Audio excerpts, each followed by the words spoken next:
আমরা জীবনে প্রত্যেকেই কিন্তু সাকসেসফুল হতে চাই এবং সাকসেসফুল হয়েও যাই। অনেক ক্ষেত্রেই কিন্তু অনেক সময় সাকসেসফুল হয়ে যাওয়ার পর কিন্তু আমরা আমাদের রুটকে ভুলে যাই, আমাদের যে বেস, যে মূল, সেটাকে আমরা ভুলে যাই। তখন কিন্তু আমরা আর আমাদের পিছনের দিকে আর তাকিয়ে দেখতে চাই না।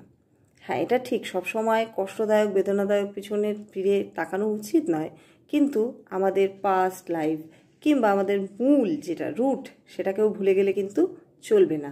তাই সাকসেসফুল হওয়া মানে কিন্তু অহংকারী হওয়া নয়।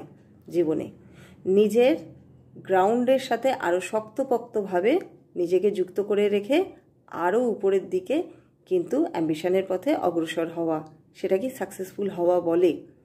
তাই সাকসেসফুল হওয়ার সাথে সাথে নিজের যে গ্রাউন্ডিং, সেটাকেও কিন্তু ভুলে যাবেন না। নিজের রুটকে, নিজের বেসকে ভুলে